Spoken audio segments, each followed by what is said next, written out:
Hello, wonderful person. By now, you've seen the horrible images coming out of California, and you know that in the wake of tragedy, everyone on the internet is an expert. We have security experts, military experts, building material experts, airplane experts. Those last two might be related. But you know what?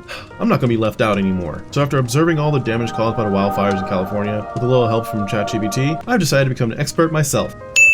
Now, to be fair, I already had some ideas of my own on how to cure California's millennium-long problem with wildfires. I mean, they literally have a tree that has seed pods that only open in a fire. But I'm merely using the vast summation of thousands of years of human knowledge to make ideas I already came up with sound a little more feasible. So, dear viewer, join me as I briefly blaze through California's checkered history of wildfires, touch on some of their current problems, and set off into a bright future where just my spoken word kindles the flame that spurs humanity to action.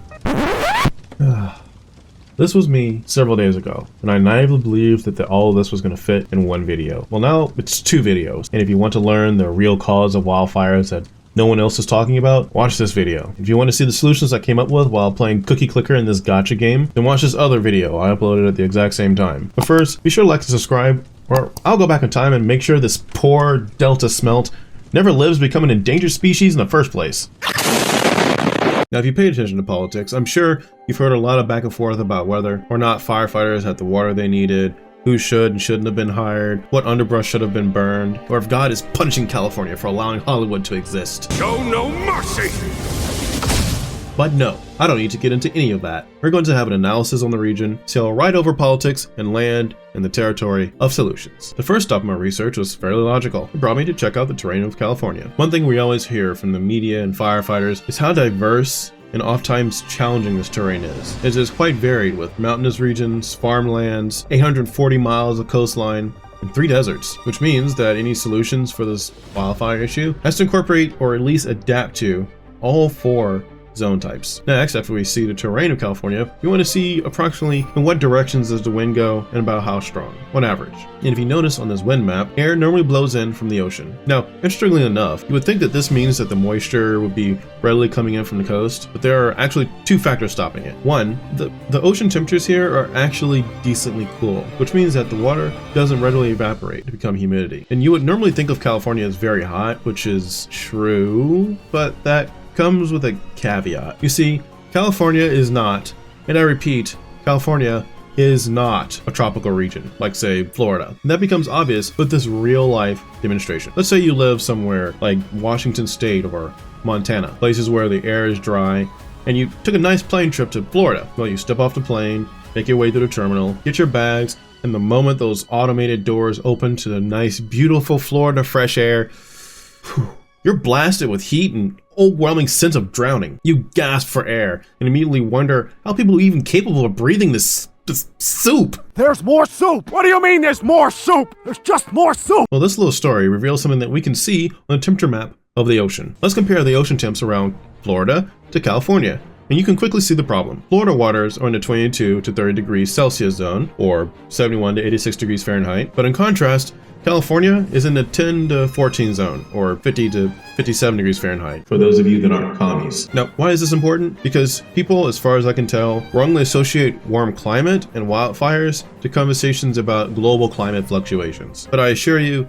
it's not that simple. By the way, sticky that for later, because I'm going to show you something that absolutely blew my mind during this research, and it both changed and solidified many of my suspicions on the topic. But let's continue. Back to this map. So for fun, we can overlay the equator on this map, which is about here, and you'll see that California is quite far from the line of heat that wraps around the equator. In fact, Florida, by comparison, has fewer of these wildfire problems, but it is significantly hotter, all because of the humidity afforded by the coastline. In fact, in my uneducated opinion, I'll go so far as to postulate that a warmer climate in general would actually be good for California, as warmer air and warmer waters would mean more humidity, more precipitation, and fewer wildfires. Now you might say, Song, Florida has fewer wildfires than California because it's smaller. Well, duh. Well, no. California measures roughly 163,000 square miles, while Florida, at 65,000 square miles, is approximately 40% of the area of California. But when I compare the ratio of acres burned by wildfire in each year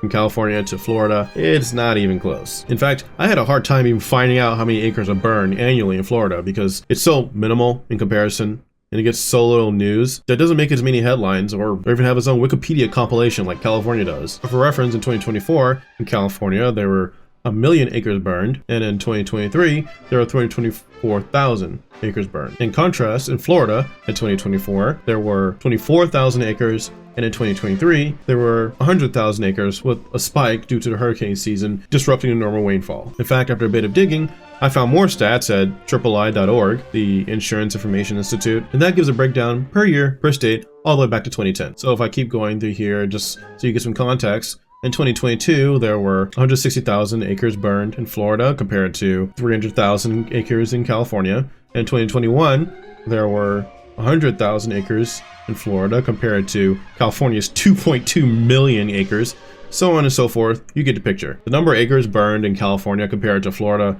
it's not even close. It's not proportional. It's not a 40% ratio or anything. It's bad. So there's clearly something else going on here. Oh, and remember that part earlier when I said sticky that for later, because I'm going to show you something that absolutely blew my mind during this research. Well, here it is. Take a look at this chart and tell me what you see. That at first glance doesn't make any sense. In fact, I'll give you a moment.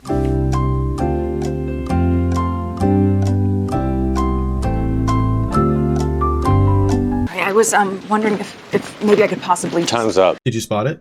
Well, if you did, good job. If you didn't, well, good job, I guess, because neither one of you are getting prizes. But I stumbled across this revelation by sheer serendipity, as this revelation happened to be in one of these little snippets I was screenshotting for the video. I had no intention of going this direction initially, or even pointing it out. So if you look closely, other than the fact that DC got 0 acres burned because, well, trees wouldn't dare grow there, it's the fact that Alaska has wildfires? What? Now here's where I got really excited, because I hadn't used AI for anything at this point. I was merely letting research lead the way, and my research had just shown me something that was pretty important. This revelation really started to show the disconnect between popular discourse on an issue versus the actual issue itself. Naturally, people would think that Alaska doesn't have a wildfire problem because, well, it's cold. Half the place is permafrost. How are there wildfires here? But the real problem is that because it's cold, there's no precipitation, there's no humidity, and you still get fires because there's nothing to stop the fire. That's it. So immediately assuming that because it's warm in the area that would cause fires, that's actually quite incorrect. In Alaska, for instance, in 2022, ending up with 3 million acres being burned to wildfire really disproves that. It really shows that just because it's cold somewhere, that doesn't mean there's not going to be rampaging fires. Oh boy, humanity's not even ready for this conversation. Now personally, I don't care too much if you believe in global temperatures rising because of man-made influences, but I do care when people oversimplify an issue because clearly it's not that simple. And going blah blah blah, fossil fuel industry, which for a while people wouldn't shut up about on Twitter, is not the answer. But let's continue. If you remember, I said that the first factor for moisture not creating precipitation and humidity has to do with the ocean, which spawned about everything I talked about for the last couple of minutes. And the second reason is this nice mountain range. That's it, a mountain range, really self-explanatory. Most of that would be slightly moist air from the ocean just blowing in from the coast gets stopped by the mountains. And if you notice on this chart, the mean wind speed goes down from 11 miles per hour to almost nothing after crossing that first layer of mountains. I will postulate that this likely means that this is the real culprit of coastal fire devastation. Higher speed winds would still partly be impeded by the mountains, so what doesn't go over the mountains is forced downward, perhaps even making circular turbulent currents or carrying embers and burning debris in a mild firestorm. So all those videos you see on social media of, strangely enough, burned coastline is probably due to this wind tunnel being created by the ridge of mountains along the coast. And for the last half of research, we're going to rapidly shift through 120 years of wildfires. Pause the video if you want to take a closer look at each time frame yourself, but I'm going to now overlay this with a topographical map like so to develop a histogram of these outbreaks. And there we have it. The zones where the wildfires make the most impact are coastal, Eastern Mountain, Northern California, and Los Angeles. I'm going to refer to that southern cluster as one giant area. Technically it should be part of the coastal zone, but I'm separating it because Los Angeles and the San Diego area are the most densely populated cities, and is not even close. That's like the 4th time you said that. Anyone that purports to have a solution to these wildfires have to deal with this area differently than the rest of the state. By the way, this part in the southeast, harboring Death Valley and a wide expanse of nothing, is blank because, well, just nothing much grows there. So there can't be any actual fires to speak of. And there's not much rainfall. And a cursory search tells me that exploring the why is outside the scope of this video. And I already had to split it into 2 parts. But if you wanted to know why California has a wildfire problem apart from all the mudslinging online, well, there you have it. I know I learned a lot while doing this fun little project, and it definitely didn't end up going the way I thought it would. In summary, cold waters prevent a large amount of moisture from making it to land, leading to repeated droughts. The moisture that does arrive is essentially gatekept from the continent by these two mountain ranges. By the way, there used to be a massive lake here, but I'll get into that in the next video. And these natural formations are making firefighting difficult due to wind speed and varied terrain. The next time you get into a fight on the internet with someone about California wildfires, you can just tell the other person that California has a wildfire problem because it's too cold. Now, I'd appreciate it if you stuck around for part 2 of this video, where I discuss some potential solutions for the wildfire problem, but even if not, I hope you learned something, and thanks for stopping by. I'll see you again next time. Bye! Watch the second video.